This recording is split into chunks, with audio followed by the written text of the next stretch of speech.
আসসালামু আলাইকুম। সবাইকে স্বাগত জানাচ্ছি আমার দেশ আজকের বিশ্বে। সঙ্গে আছি আমি মাহবুবুর রহমান ইমন।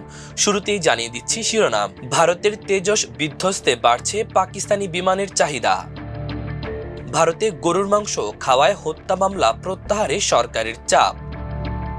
ইসরায়েলি যুদ্ধাপরাধ তদন্তে বসছে আন্তর্জাতিক গণ ট্রাইব্যুনাল।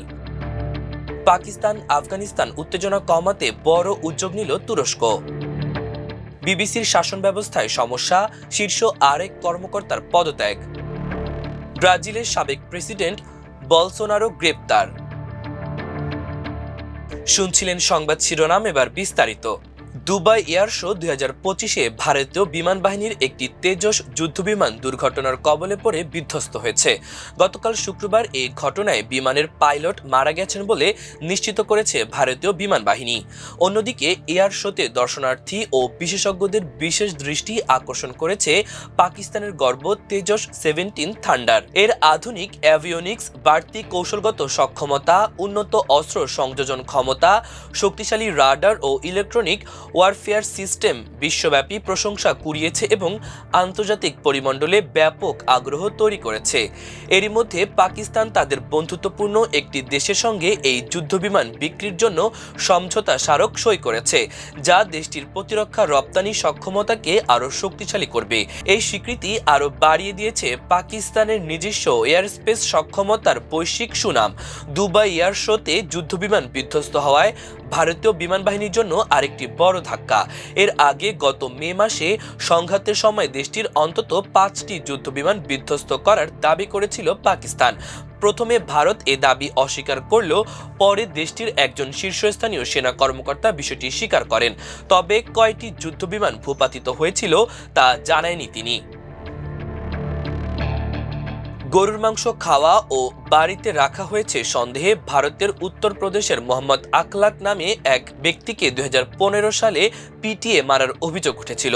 ওই ঘটনায় যাদের অভিযুক্ত করা হয়েছিল তাদের সবার বিরুদ্ধে মামলা প্রত্যাহার করার অনুমতি চেয়ে আদালতের কাছে আবেদন জানিয়েছে রাজ্য সরকার। গত মাসে গ্রেটার নয়ডার একটি আদালতের কাছে উত্তরপ্রদেশ সরকার ওই আবেদন দায়ের করেছে। নিহত মোহাম্মদ আকলাকের পরিবারের সদস্যরা অবশ্য জানিয়েছেন বিচারের জন্য এই লড়াই তারা আদালতে চালিয়ে যাবেন। ঘটনাটি উত্তরপ্রদেশের দারদিয়া বিশাহরা গ্রামের। সে সময় মোহাম্মদ আকলাকের বয়স ছিল 50 বছর। 2015 সালের 28 সেপ্টেম্বর রাতে হঠাৎ গুজব ছড়িয়ে পড়ে আকলাকের বাড়িতে গোমাংস রাখা আছে এবং তিনি তা খেয়েছেনও।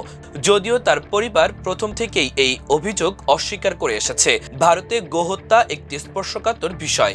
হিন্দু সম্প্রদায় গরুকে পবিত্র বলে মনে করে। উত্তরপ্রদেশ ভারতের সেই 20টি রাজ্যের মধ্যে একটি যেখানে গোহত্যার ওপর নিষেধাজ্ঞা জারি আছে। প্রসঙ্গত, গোহত্যা বা গোমাংস ভক্ষণের অভিযোগকে কেন্দ্র করে সহিংসতা নিয়ে এটি প্রথম ঘটনা যা গণমাধ্যমে ব্যাপকভাবে রিপোর্ট করা হয়েছিল। এ মামলার পরই মব লিঞ্চিং বা গণপিটুনি শব্দটিও ব্যাপকভাবে ব্যবহার হওয়া শুরু হয়। সেই সময় ভারতের রাজধানী দিল্লি থেকে 49 কিলোমিটার দূরে অবস্থিত দাদরিতে ঘটে যাওয়া এই ঘটনাটি সারা দেশে বিক্ষোভের জন্ম দিয়েছিল। মোহাম্মদ আকলাকের পরিবারের আইনজীবী মোহাম্মদ ইউসুফ সাইফি বিবিসি হিন্দিকে জানিয়েছে, এই মামলায় অভিযুক্ত হিসেবে এখন 18 জনের নাম রয়েছে এবং তারা সবাই এখন জামিনে রয়েছেন। ঘটনার 10 বছর পরে সম্প্রতি উত্তরপ্রদেশ সরকার আদালতে একটি আবেদন দায়ের করেছে, যেখানে বলা হয়েছে যে এই মামলায় সাক্ষীদের বক্তব্যে অসঙ্গতি রয়েছে এবং সরকার সামাজিক সম্প্রীতি পুনরুদ্ধার করার জন্য আদালতের কাছে এই মামলাটি প্রত্যাহারের অনুমতি চাইছে। এই মামলার পরবর্তী শুনানি নির্ধারণ করা হয়েছে আগামী 12 ডিসেম্বর। স্পেনের বার্সেলোনায় শুরু হয়েছে ফিলিস্তিনে ইসরায়েলের যুদ্ধ অপরাধের অভিযোগ তদন্তে আন্তর্জাতিক গণ আদালত tribunal. International people's tribunal on Palestine নামে 2 দিন এই ফোরামে ইসরায়েল এবং তার আন্তর্জাতিক সহযোগীদের বিরুদ্ধে সংগঠিত যুদ্ধ অপরাধের প্রমাণ উপস্থাপন করা হবে। কাতার ভিত্তিক সংবাদ মাধ্যম আল জাজিরা এক প্রতিবেদনে এ তথ্য জানিয়েছে। আয়োজকরা জানিয়েছে, বিশ্বব্যাপী স্বীকৃত বিচার প্রক্রিয়া প্রায় রাজনৈতিক চাপের কারণে সীমাবদ্ধ হয়ে পড়ে। সেই শূন্যতায় পূরণ করতে জনগণের এই বিকল্প ট্রাইব্যুনাল। পাকিস্তান ও তালেবান সরকারের মধ্যে ক্রমবর্ধমান উত্তেজনা কমাতে তুরস্কের একটি উচ্চ পর্যায়ের প্রতিনিধি দল আগামী সপ্তাহে ইসলামাবাদ সফরে আসছে। এই সফরের উদ্দেশ্য শান্তিপূর্ণ সমাধানের পথ বের করা। শনিবার দ্য নিউজ প্রকাশিত এক প্রতিবেদনে এ তথ্য জানানো হয়। ওমানের জাতীয় দিবস উপলক্ষে আয়োজিত এক সংবর্ধনায় পাকিস্তানে নিযুক্ত তুরস্কের রাষ্ট্রদূত ডক্টর ইরফান নেজিরোগলু দ্য নিউজকে দেওয়া এক সাক্ষাৎকারে একথা জানান। এর আগে এই মাসের শুরুতে আজারবাইজানের বাকুতে পাকিস্তানের প্রধানমন্ত্রী শেহবাজ শরীফের সঙ্গে বৈঠকে তুরস্কের প্রেসিডেন্ট রিসেপ তাইয়েব এরদোগান এই পরিকল্পিত সফরের কথা প্রকাশ করেছিলেন। ইস্তাম্বুলে পাকিস্তান ও আফগানিস্তানের মধ্যে অনুষ্ঠিত বৈঠকগুলো সম্প্রতি কোনো সমঝোতা ছাড়াই শেষ হয়, কারণ আফগান সরকার তাদের ভূখণ্ডে সক্রিয় সন্ত্রাসী গোষ্ঠীগুলোর বিরুদ্ধে ব্যবস্থা নিতে অনীহা প্রকাশ করে। প্যানোরামা কাণ্ডে পদত্যাগ করলেন বিবিসির আরও এক শীর্ষ কর্মকর্তা। এর আগে ৯ নভেম্বর সংস্থাটির মহাপরিচালক টিম ডেভি ও হেড অব নিউজ বা বার্তা বিভাগের প্রধান ডেবারো টার্নেস পদত্যাগ করেছিলেন। শুক্রবার বিবিসি এক বিবৃতির মাধ্যমে পরিচালনা পর্ষদের সদস্য সুমিত ব্যানার্জির পদত্যাগের বিষয়টি নিশ্চিত করেছে। বিবিসির শাসন ব্যবস্থায় সমস্যা আছে উল্লেখ করে পদত্যাগ করেছেন সুমিত। এক চিঠিতে তিনি জানান, মহাপরিচালক টিম ডেভি ও বিবিসি নিউজের প্রধান নির্বাহী ডেবারো টার্নেসের বিষয়ে তার সঙ্গে পরামর্শ করা হয়নি। তার কাছে মন্তব্যের জন্য যোগাযোগ করেছে বিবিসি নিউজ। ব্রাজিলের সাবেক প্রেসিডেন্ট জোয়ের বলসোনারোকে ফেডারেল পুলিশ হেফাজতে নেওয়া হয়েছে। শনিবার তার আইনজীবী সংবাদ মাধ্যমগুলোকে এ তথ্য নিশ্চিত করেছে। দেশের গণতন্ত্রের ওপর হামলার অভিযোগে সুপ্রিম কোর্টের রায়ের বিরুদ্ধে আপিল করার সময় কয়েক মাসের গৃহবন্দী অবস্থার পর এবার তাকে গ্রেপ্তার করা হলো। ব্রিটিশ বার্তা সংস্থা রয়টার্স এ খবর জানিয়েছে।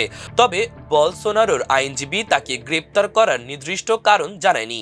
বিষয়টি সম্পর্কে জানে এমন একজন জানিয়েছে, এটি মূলত তার গৃহবন্দী থাকার শর্তাবলীর সঙ্গে সম্পৃক্ত একটি প্রতিরোধমূলক ব্যবস্থা। ডানপন্থী এই সাবেক নেতা চলতি বছরের সেপ্টেম্বর মাসে ২৭ বছর ৩ মাসের কারাদণ্ড পান। অভিযোগ ছিল তিনি ২০২২ সালে নির্বাচনে লুইস ইনাসিও লুলা দা সিলভার কাছে হেরে যাওয়ার পর ক্ষমতায় থাকার জন্য গণ অভ্যুত্থানের পরিকল্পনা করেছিলেন। ২০২৩ সালে লুলার ক্ষমতা গ্রহণ ঠেকাতে বলসোনারোকে এই ষড়যন্ত্রের নেতা ও প্রধান সুবিধাভোগী হিসেবে চিহ্নিত করা হয়। গত ১০০ দিনেরও বেশি সময় ধরে বলসোনারো কঠোর গৃহবন্দী অবস্থায় ছিলেন। প্রিয় দর্শক, আমাদের আজকের বিশেষ আয়োজন এ পর্যন্তই। সবাই ভালো থাকুন, সুস্থ থাকুন, আমার দেশের সঙ্গেই থাকুন। আল্লাহ হাফেজ।